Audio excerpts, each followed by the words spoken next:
What's up, everybody? Welcome to In Love with Horror. My name is AJ, I'm Christy. and y'all, welcome to our spoiler-free review of Drop. So, if you're not familiar with Drop is Christopher Landon's latest film. If you're not familiar with Christopher Landon, he's written and directed a bunch of horror films. On the writing side, he of course wrote the Happy Death Day films, a bunch of the Paranormal Activity films. And then as far as like directing efforts, he's directed both Happy Death Days, Freaky.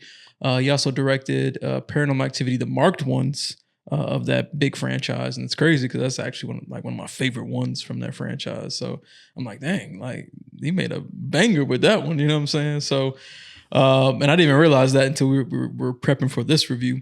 But Drop is Christopher Landon's latest directorial efforts. It was written by Jillian Jacobs and Chris Roach. Now, if you haven't like seen the trailers or anything for Drop follows this single mom as she's prepping for her first date in a long time. And she met him on like a dating app. They've been talking for months, and now they're about to go have their first date at this restaurant on top of this big ass tower or whatever.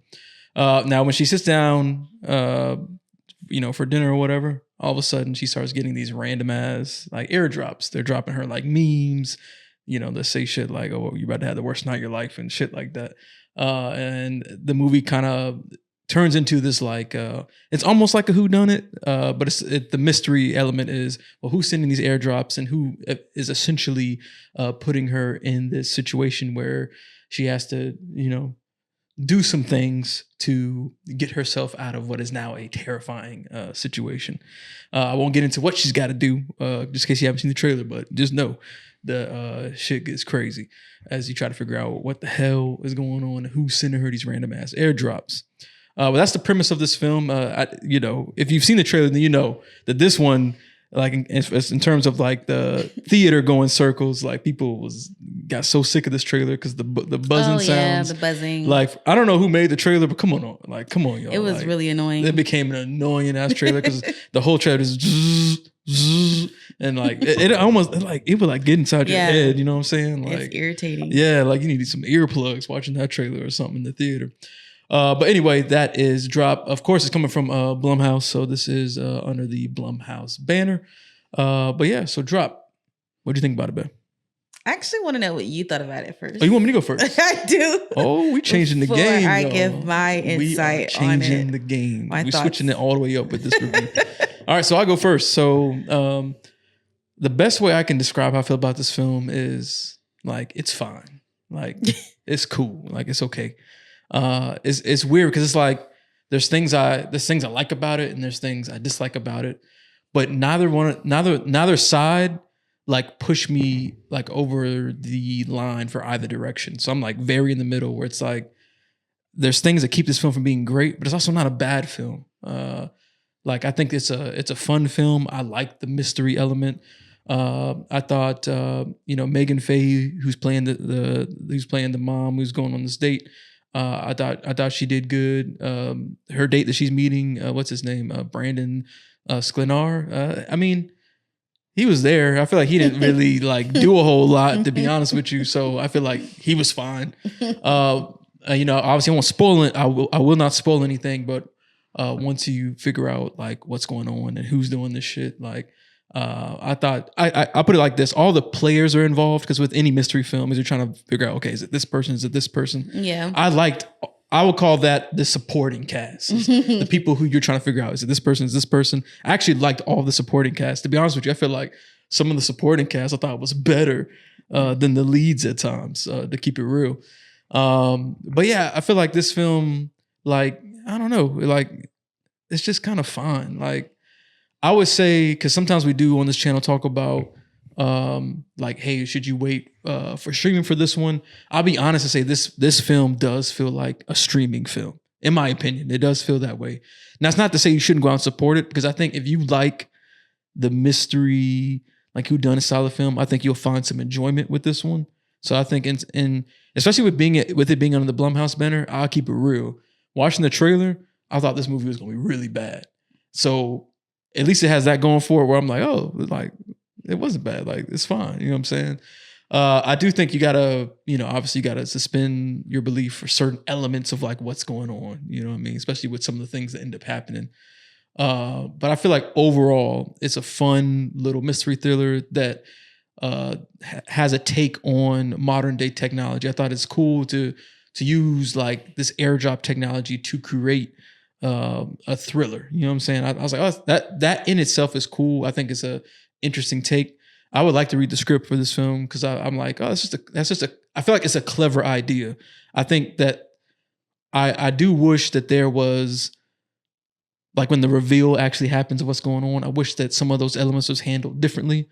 I wish there was more to her like investigating, trying to figure things out. I feel like it was fine what they had, but I feel like I would want like a little bit more. The situations that were even more interesting than what she was in. But other than that, like I feel like that's, that's all I can say for right now. I thought it was a fine little mystery thriller. I have fun with it. It seemed like my audience that I was with had fun with it too. Like people were laughing and getting a kick out of, especially like I said, the supporting cast, because their waiter was hilarious. The waiter had me cracking up. Like the audience was going crazy with the He was waiter. so hilarious. He was super funny. I loved his character. I don't know if I can find who played him in this he was cast too list. funny. Do you see I thought him that was on so here? funny when he was like shots. And she's like, Do you see him on this cast list? 'Cause I would love to shout that's him him out. right there. I think Which Jeffrey one? Self. Is that him? It looks like him. No, is that him? Yeah, I think that is him. Jeffrey Self, who played I think Matt the waiter. That dude. He was so funny. Jeffrey, you killed it. That shit was hilarious. I actually want to see him in some more roles. I don't know what else he's been in, but he was great. He was as the super waiter. hilarious. But a lot of that supporting cast felt very believable. I feel like those are the ones that like brought some groundedness to the film with a lot of like the far fetchedness and some of these like with some of what's going on. But yeah, that's what I thought. I thought it was fun, but so we switched it up. I went first. Okay. All right, but so what'd you think? Here we go. Okay, so I think I might have liked this more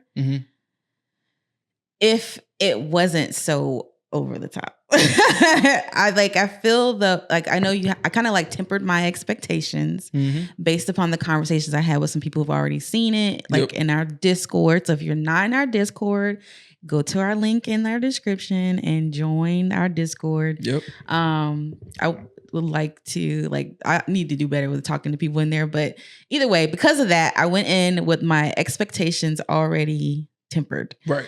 And knowing that it probably would, I just think this is a personal preference for me. Like, if there's like super outlandish things that happen, I feel like there has to be some sort of balance with those things for it to land well with me. But I think there's a point where I was riding with it, and then it kind of like switched gears, and then I was like, okay, I don't really like this anymore. Yeah. But I will say this. Christopher Landon's directing, I felt, and the cinematography were really good. Yeah, the movie looks good. I felt like he probably had a lot of fun with this movie, just like a lot of the shots that were done. Like, I was like, I know that camera, whatever holder thing, probably needed some WD-40 by the time this ended because there were so many like turns and switches back and forth, up and down. It was super cool. Also, he uses this technique, I don't even know what it would be called, where like he highlights a person and it's dark around them. And I really liked the way that looks. I thought it was super cool. Even like he uses like no sound at all in certain moments to like give like an extra dramatized effect on things. Yep. I thought that was super cool.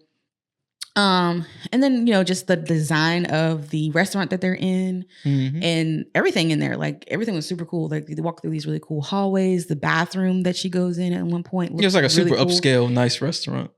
Yeah, but it looks cool. I've never seen anything like it before, so I thought it was neat. And then like the way that the story kind of like wraps back around and she ends up in a very similar situation yet again, and she has to kind of like push through to survive. Like, I kind of like that idea for a woman in a story to do. But yeah, I thought, like you said, the performances were pretty good. I did like the lead, Megan Fahey.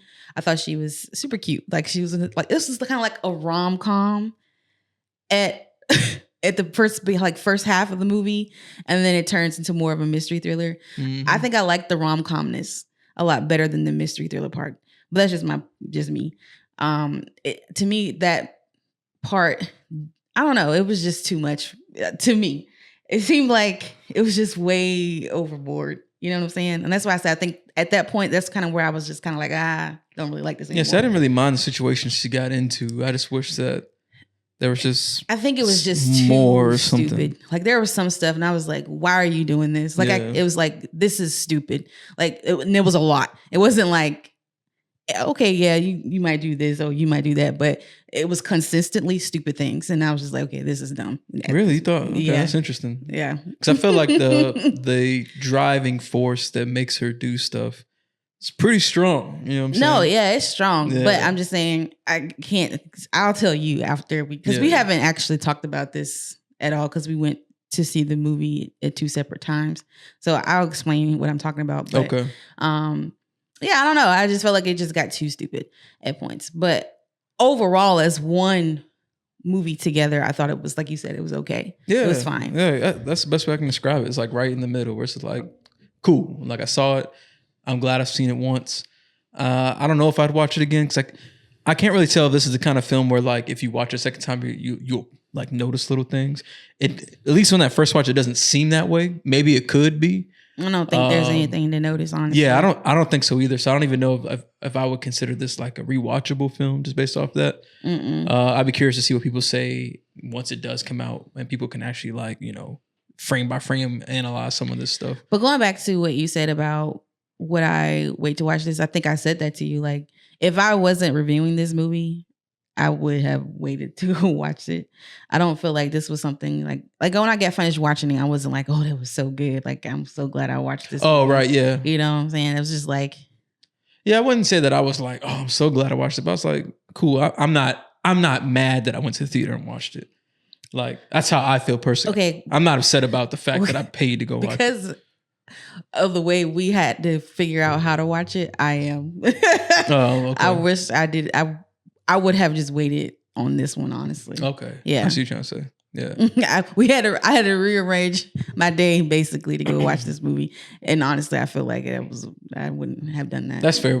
Yeah. So you're saying this is the kind of film where like if you don't have anything else to do, you just Yeah. go to the movies. If there's nothing else for you to do, then I'll be like, okay, yeah, yeah, go go check watch this it. out. You'll, you'll have some fun with it. Right. It'll be cool. Yeah. But don't change up your schedule No. to try to fit it into the schedule. Definitely type shit. not. But yeah. But it was cute. I thought it was cute. Like I kept saying, "Oh, this is cute," like Yeah. her little laugh, stuff that them together was kind of cute. Like I saw him in It Ends With Us, which is another it's not a rom-com, but it's because it's not funny. The stuff in there is kind of heavy, Mhm. but it's more of like a It's like a a drama relationship. film. Yeah, Yeah. right, exactly.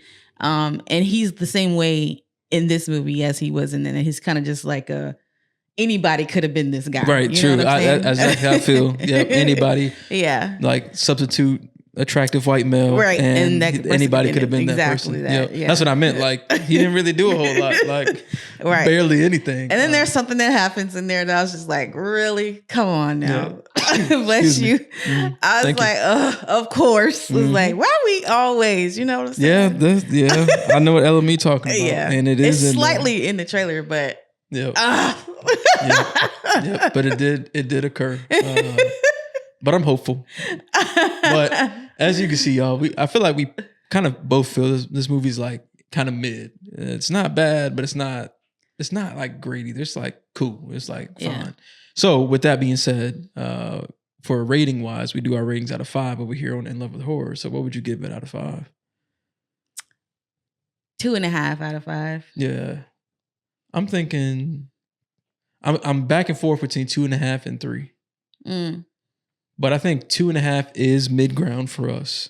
And that's Yeah. kind of where I feel about this film. And I would say it's like a good 2.5. It's a good 2. It's You know a what I'm trying to high. say? It's like 2.75. Yeah. It's Not like a quite good 3 2.5. for me. I just really liked the way the movie looked and the things I pointed out, about the cinematography, and then obviously the waiter. And there was some the waiter is like my favorite part. There were some good score moments too. Oh yeah, the music. One of the moments good. we were talking about where like it went, I would call it like isolation mode. Yeah. There's like these horns and stuff that's going. It had a very like horror like type of sound with the horn and stuff going, and the bass. I was like, oh, that actually sound kind of good. Like, yeah, I will agree with that. Some of the score elements actually was kind of hidden. Yeah. One thing that I will say that I dislike, it kind of worked in my favor because I got to the theater a little bit late. But this film has like a long ass intro. I meant to admit to that. Yeah. I love the intro. Really? Yes, it reminded me of like 90s movies. Yeah. I loved it. I was like, dang, this is so good. Really? I love the intro. So it's funny because as I'm watching the intro, I'm like, ooh, this might be good, because I really like the intro. Interesting. Oh, you didn't like it? Nah, I was like, we don't really need this shit. Like, I loved it. I don't know. I like the music that they use with it. Yeah. It kind of reminded me of like, not 90s, but like early 2000s films. That's what it kind of. Yeah. Now I know exactly what you're saying. Yeah. But I think I prefer, because this one just has like random images on the screen that imply certain things within the film. Mm-hmm. I think I would prefer if it was like stuff actually happening on screen. It was just music, and then the introducing the actors and the movie title and stuff like that.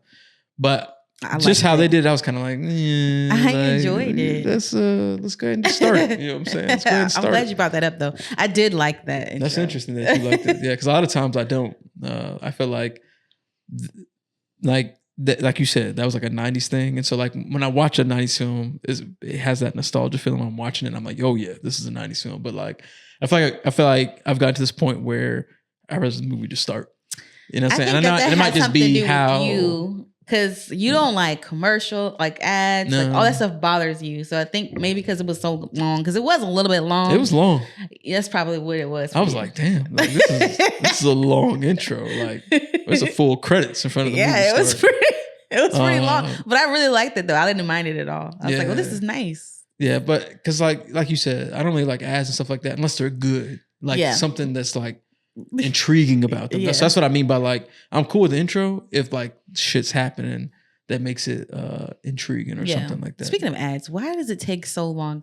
Because it's 15 minutes of ads and then like almost 25 minutes of trailers. That's ridiculous.